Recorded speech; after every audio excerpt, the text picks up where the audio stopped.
Bien, tengan una cordial bienvenida de parte del grupo de estructuras GFIC a esta nueva sesión de solución de evaluaciones de los cursos de la rama de estructuras. En este caso vamos a ver la evaluación de estática aplicada a la ingeniería civil de la malla 2019 en el ciclo 2021.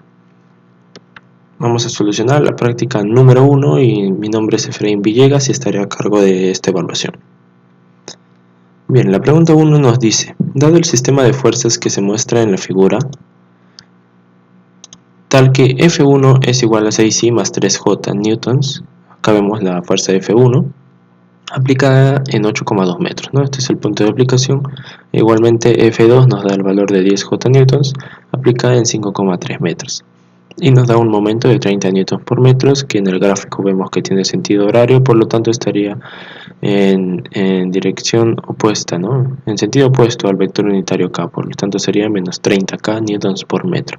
Nos pide determinar un conjunto de subíndices, el A, B, C y D, y también que consideremos su representación gráfica respectiva para cada una de las preguntas, ¿no? Entonces vamos a empezar con la letra A, que nos pide determinar el sistema fuerza par en el origen de coordenadas. Bien, el sistema fuerza par en el origen de coordenadas. Ya. Para trasladar las fuerzas y los momentos, primero tenemos que saber los momentos, ¿no? Los momentos es lo más sencillo. Sabemos que un momento se puede trasladar a cualquier punto del plano en donde está actuando, ¿no? Y en cambio las fuerzas, al momento de trasladarlas, sí va a tener un efecto. Por ejemplo, la fuerza F2, si queremos trasladarlo al punto de origen, lo que hacemos primero es simplemente llevarla. Primero simplemente la llevamos. Pero como vemos, hemos creado una fuerza F2 extra en el sistema. Por lo tanto, tenemos que compensar, porque si no, estaríamos afectando a todo el sistema. Tenemos que compensarlo creando una fuerza de igual módulo pero en sentido opuesto, ¿no? De tal forma que no se afecte al sistema, estas dos fuerzas se eliminan, pero que nos va a permitir hallar un momento dado por la fuerza F2 y esta fuerza F-2, F2 menos F2, ¿no?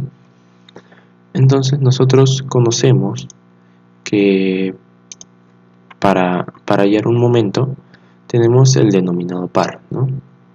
El denominado par. Vamos a considerar que este es F2 y que este también es F2. Entonces nosotros para hallar por medio del par, lo que hacemos es trazar una distancia perpendicular, ¿no? Una distancia perpendicular a ambos vectores y tenemos una distancia D. Entonces el momento estaría dado por la fuerza, en este caso fuerza 2, por el momento D, ¿no? Pero a la vez también sabemos que esa fuerza 2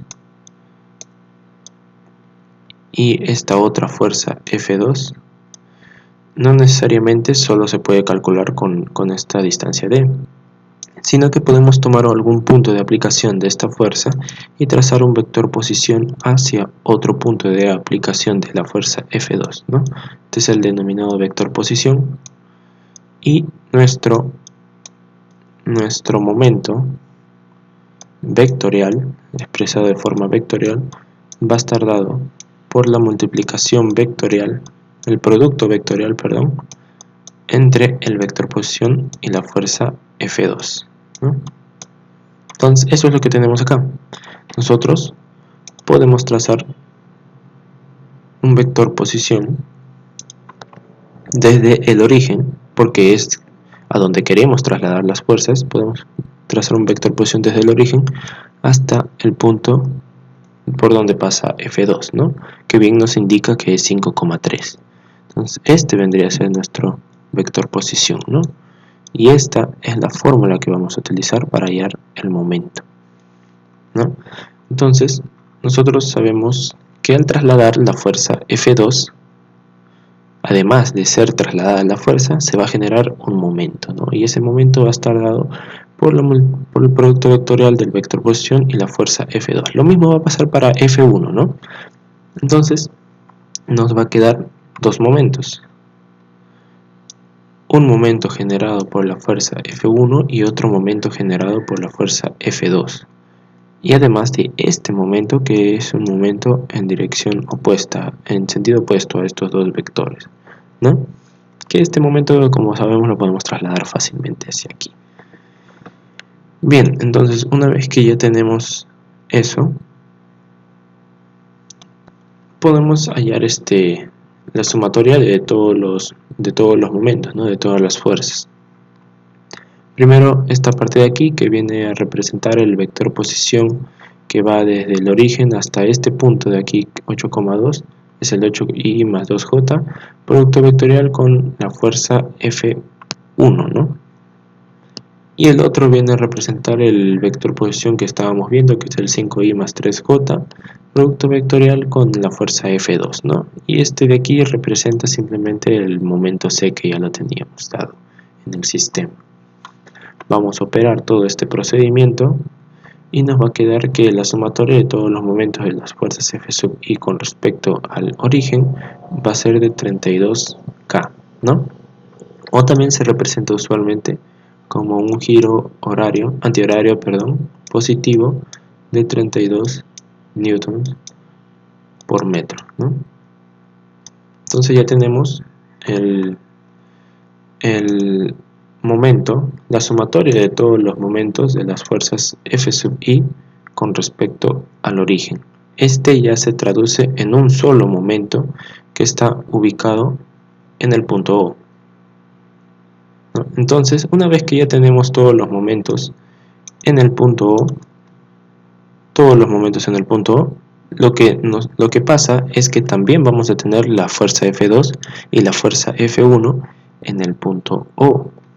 Entonces, para ello, lo que vamos a hacer es hallar la fuerza resultante.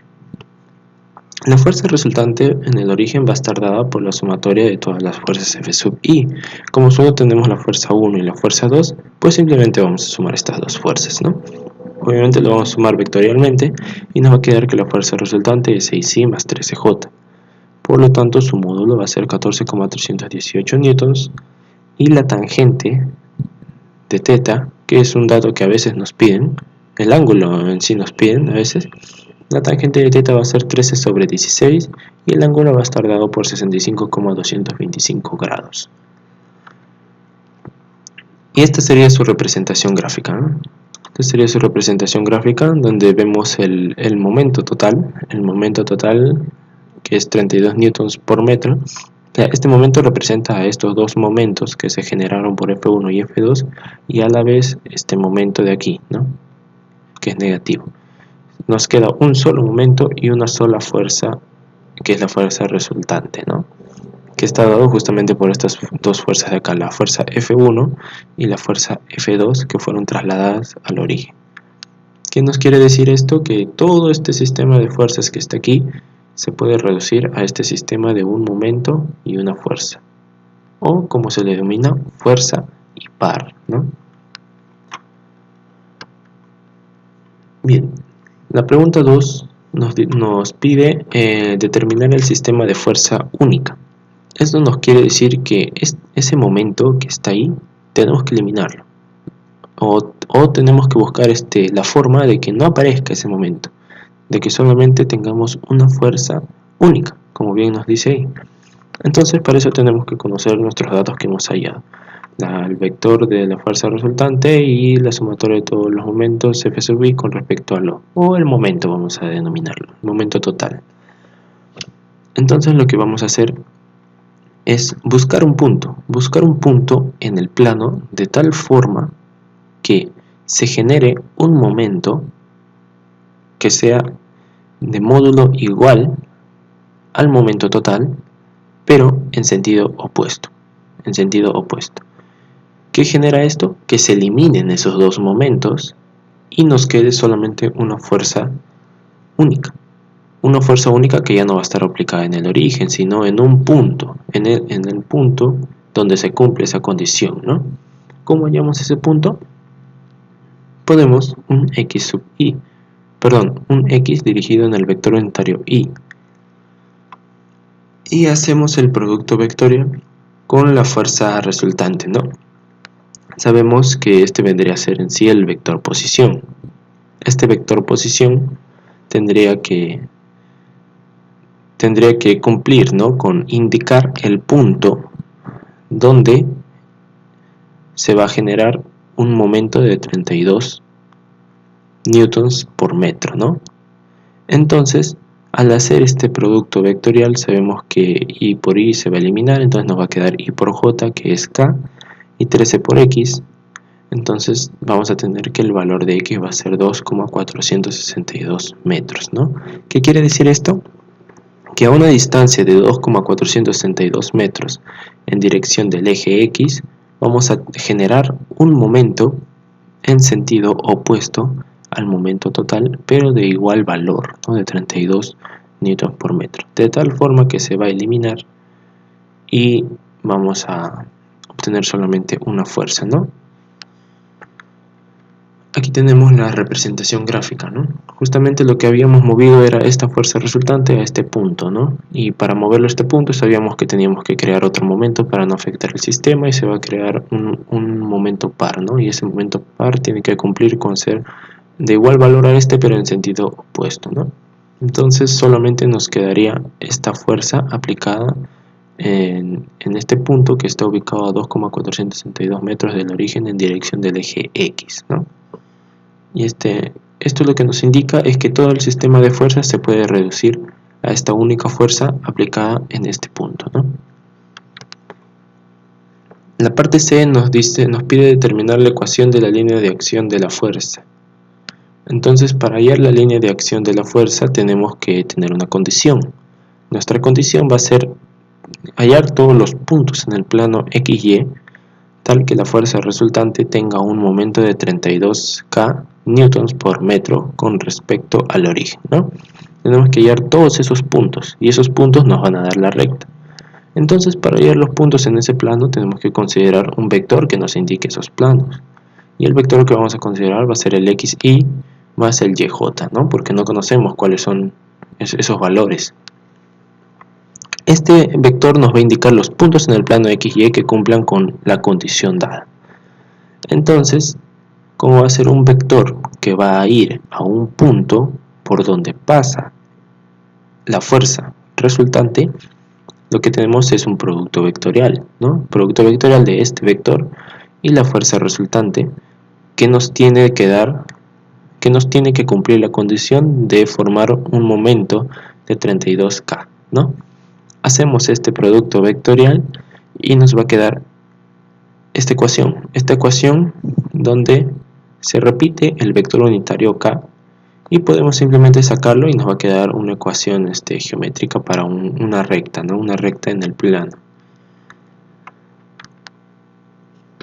Y graficándolo vamos a tener esta recta, ¿no? Esta recta que está ubicada en el plano XY y que va a cruzar, va a intersectar a las rectas X y a la recta Y en unos puntos que todavía no son conocidos, pero que ya conocemos su línea de acción y su ecuación, ¿no? Que ya va a ser mucho más fácil hallar dónde intersecta y todo eso, ¿no? Basta con tener simplemente la ecuación.